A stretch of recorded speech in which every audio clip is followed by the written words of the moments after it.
Halo, kembali lagi bersama saya di channel Somek SOS. Stay safe, stay healthy with Somek SOS.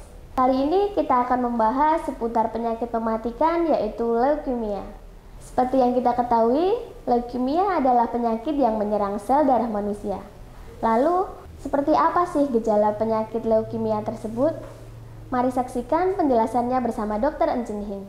Namun sebelumnya, jangan lupa tekan tombol subscribe dan nyalakan lonceng notifikasinya agar kalian tidak tertinggal video dari channel kita. Selamat menyaksikan. Selamat petang semua.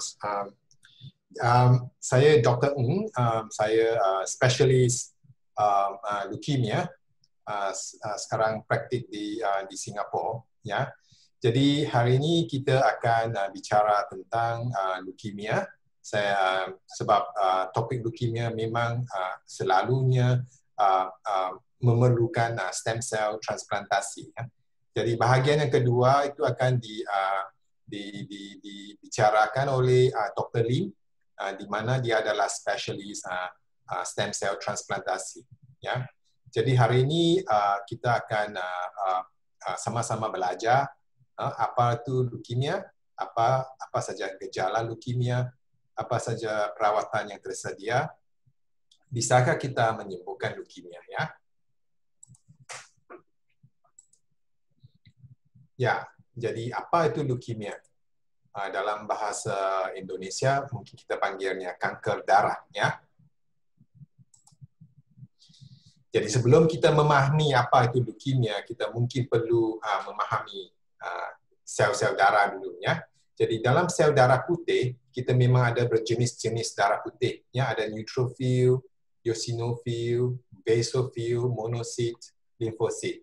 Ini semua ada fungsi-fungsi yang tertentu di mana kesemua ini mungkin boleh mengakibatkan leukemia juga bila ada genetik mutasi yang berlaku. Ya. Ini darah trombosit. Ya, di mana dia membantu kita kentar darah untuk membekukan darah. Ini darah merah, red cell.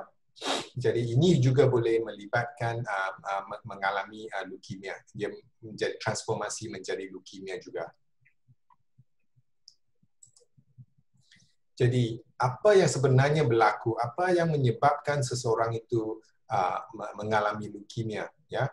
Ini ada carta untuk menunjukkan di mana darah-darah biasanya mematang perkembangannya dari stem cell, dia mula menjadi stem cell yang lebih matang, kemudian dia berkembang menjadi darah-darah yang dewasa, yang mature, yang berfungsi, ya, di mana ada yang menjadi platelet, trombosit, darah merah, yang basophil, neutrophil, eosinophil, ada yang jadi limfosit di mana kita ada T cell, B cell yang lain-lain. Ya. Jadi apa yang berlaku ialah mutasi genetik berlaku di mana maturasinya terjejas dan juga ada peningkatan produksi sel-sel darah yang tidak terkawal di mana darah putihnya akan meningkat mendadak, ya. Jadi ada pelbagai jenis leukemia. Biasanya kita dibahagikan kepada akut ataupun kronis.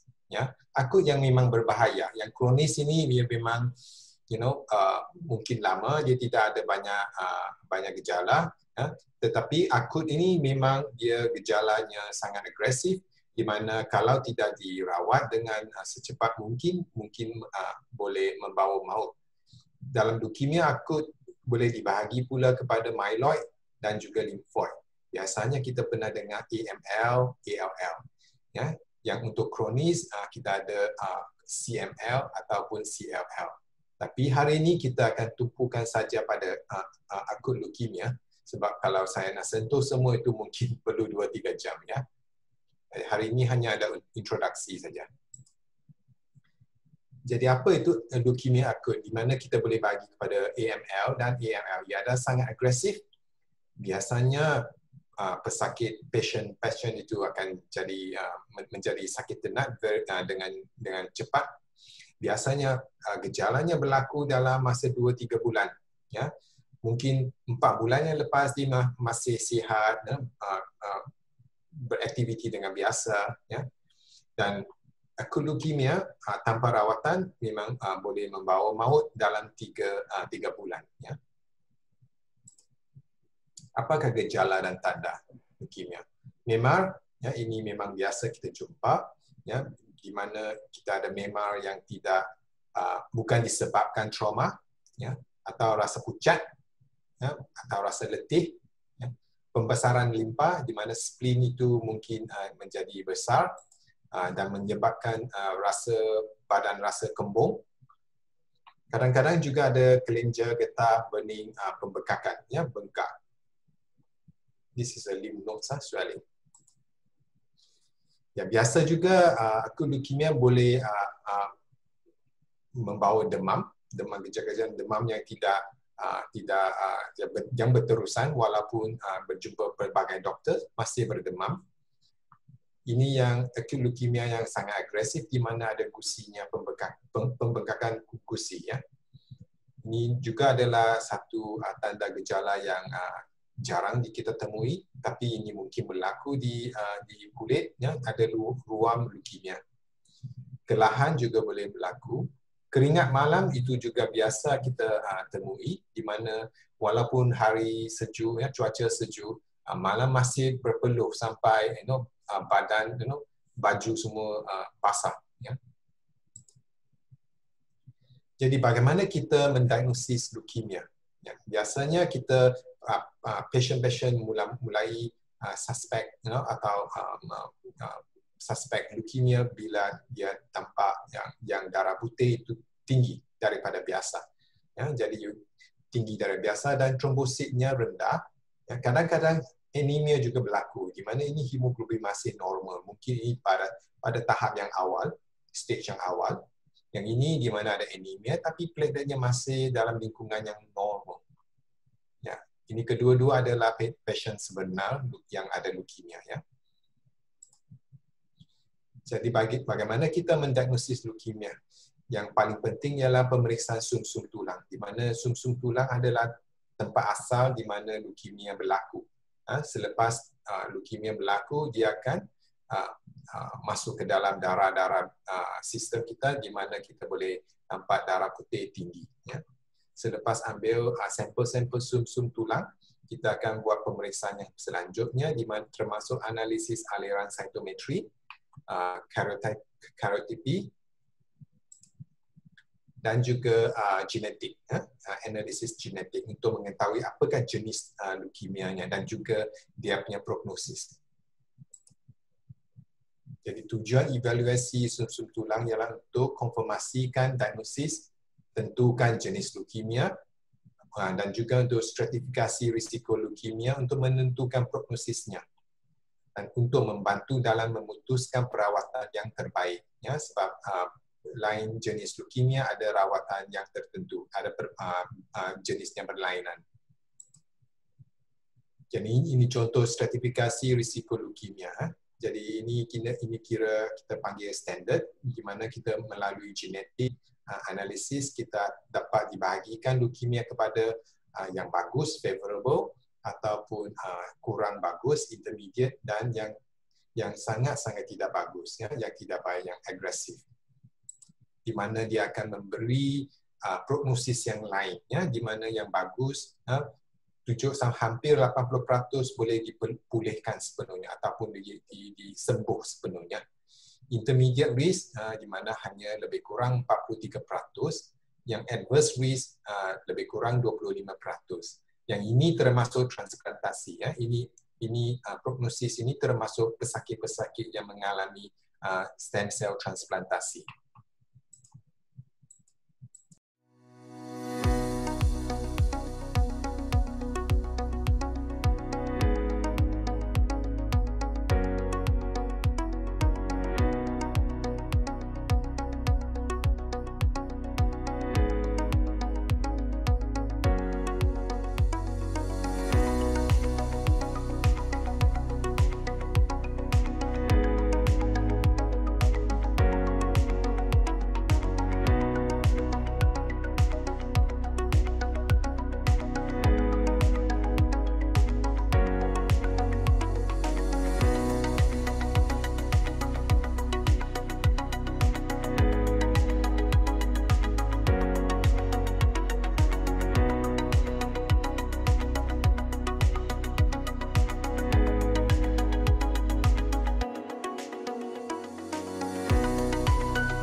Jadi pengubatan leukemia, section yang kedua kita akan menyentuh tentang pengubatan leukemia akut. Jadi apa yang kita tahu, leukemia memang kita perlu kemoterapi. Ada sebahagian besar pesakit mungkin perlu menjalani allogeneic stem cell transplant ataupun transplantasi sum-sum tulang, di mana boleh menerima sum-sum tulang ataupun stem cell daripada adik-beradik, keluarga sendiri ataupun orang lain, orang dari yang tidak kenal, ya, tetapi sum-sum tulang ataupun stem cell-nya memang sesuai. Ya. Jadi ini fase kemoterapi, di mana kemoterapi cycle yang pertama, yang kali pertama, tujuannya untuk mencapai remisi lengkap, di mana sel-sel leukemianya perlu kurang daripada 5%. Biasanya pada masa diagnosis pada awal, peratusan leukemia di dalam sum-sum tulang mungkin mencecah 95% ataupun 99%. Ya. Selepas mencapai remisi lengkap, iaitu kurang daripada 5%, pesakit akan menjalani konsolidasi kemoterapi, di mana untuk memperdalamkan remisi lengkap supaya sel-sel leukemia itu kurang lagi daripada 1% ataupun hampir kepada kosong. Kosong. Jadi fasa yang terakhir adalah fasa pemeliharaan. Ya. Jadi kadang-kadang pesakit yang mengalami leukemia agresif ataupun adverse leukemia, dari tahap sini mungkin perlu pergi ke stem cell transplantasi. Ya.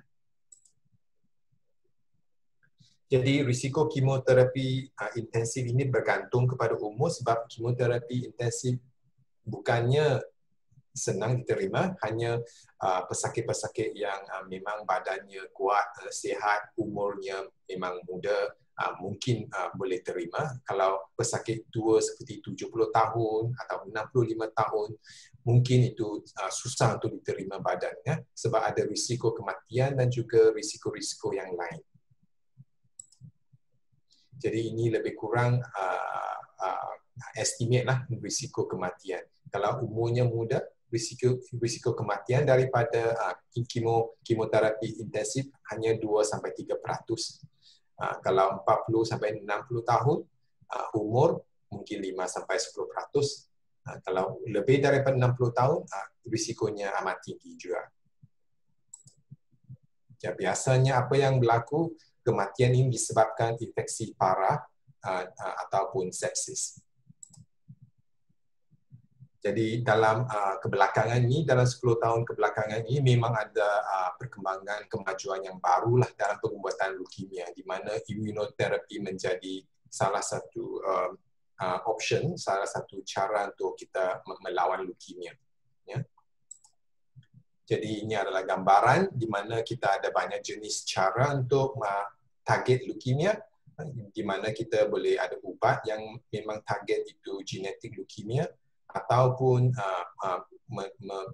memberhentikan leukemia daripada merebak atau membesar, ya, dan juga kita boleh gunakan jenis-jenis kemoterapi yang lain juga. Tapi kebelakangan ini immunoterapi memang jadi popular dan juga sangat berkesan, dan juga terapi bertarget. Ya. Jadi ini kambuh leukemia limfoblastik akut memiliki prognosis yang amat buruk. Ya, ini adalah data yang masa dulu, di mana kebanyakan leukemia kambuh dia punya prognosis memang sangat-sangat rendah. Ya, untuk example is untuk usia 20-34 tahun peluang bertahan hidup adalah 7%, sedangkan usia lebih daripada 34 tahun adalah kurang daripada 4%. Ya. Jadi melalui immunoterapi yang baru, di mana memang prognosisnya sudah meningkat, menghampiri 50%. Ya, ini kita dipanggil blinatumomab, di mana antibody-nya dia akan melekat pada normal T-cell yang normal, di mana ia akan melawan leukemia sel. Dia membawa leukemia sel dan juga T-cell berdekatan, di mana T-cell boleh membunuh atau menghapuskan leukemia sel. Jadi ini adalah cara perubatan leukemia yang baru. Ini CAR-T terapi, mungkin kamu pernah dengar, di mana ini adalah teknologi yang sangat baru, di mana kita mengeluarkan darah T-cell daripada pesakit dan kita akan buat activation, untuk menjadikannya menjadi CAR-T, di mana boleh infuse balik kepada pesakit, di mana CAR-T yang ini memang target leukemia akan menghapuskan leukemia yang lain. Ya. Jadi seperti ini CAR-T, ini adalah cancer cell. Ya. Dan ini juga adalah carta di mana CAR-T memang boleh menyembuhkan sebahagian besar leukemia kambuh. Ini terapi bertarget juga memberi kesan yang bagus, terutama setengah-setengah ini di mana pesakit-pesakit yang tua, di mana terapi bertarget ini memang sesuai untuk pasien-pasien yang tua, di mana mereka tidak dapat menerima kemoterapi intensif. Ya, ini memang penambahan venetoclax untuk, for example, ya, contohnya meningkatkan kelangsungan hidup dengan 2 kali lipat ganda. Jadi secara ringkasan, leukemia akut bisa disembuhkan. Perawatan yang lebih baru telah meningkatkan kelangsungan hidup pasien leukemia. Terapi bertarget novel dan juga imunoterapi boleh didapati di Singapura. Jadi ini salah satu pasien kami, ya, di mana dia ada pasien AML. Jadi ini Mr. AGG, ini 45 tahun. Dia mula-mula dia mengalami gejala demam dan nyeri dubur pada bulan April tahun lepas, 2019.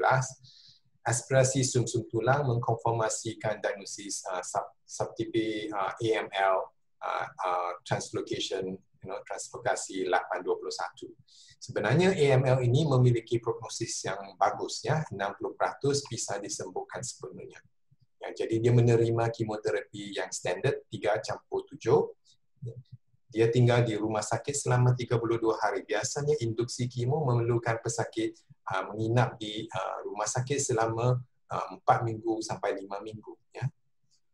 Komplikasi selama masuk rumah sakit termasuk hemoglobin, sel putih, trombosit menurun, di mana dia memerlukan transfusi darah dan juga demam sepsis juga.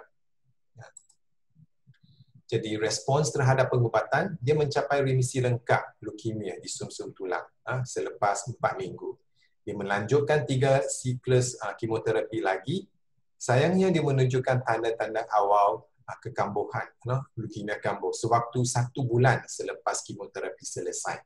Ya. Jadi dia jatuh di dalam 40% pesakit yang tidak disembuh sepenuhnya. Ya.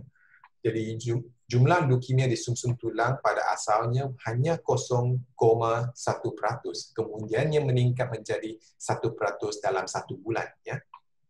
Kemoterapi intensif rendah dimulakan sebab dia punya leukemia kambuh itu masih sedikit. Jadi kita guna kombinasi azacitidine dan juga venetoclax. Dan dia berjaya sekali lagi mencapai remisi lengkap untuk kali yang kedua. Kemudian dia menjalani transplantasi sumsum tulang menggunakan sel induk putrinya sendiri di Center for Clinical Hematology, di mana saya sedang praktik sekarang. Ya. Jadi ini salah satu diagram yang kita tunjukkan. Ya. Jadi selepas ini Dr. Lim mungkin akan mencerita lebih lanjut apa itu transplantasi, apakah proses transplantasi. Ini hanya gambaran yang asas, di mana dia sebenarnya nampak macam transfusi saja, ya, di mana ini sumsum tulang transfuse kepada pesakit. Ya. Jadi siapa yang butuh transplantasi sumsum tulang?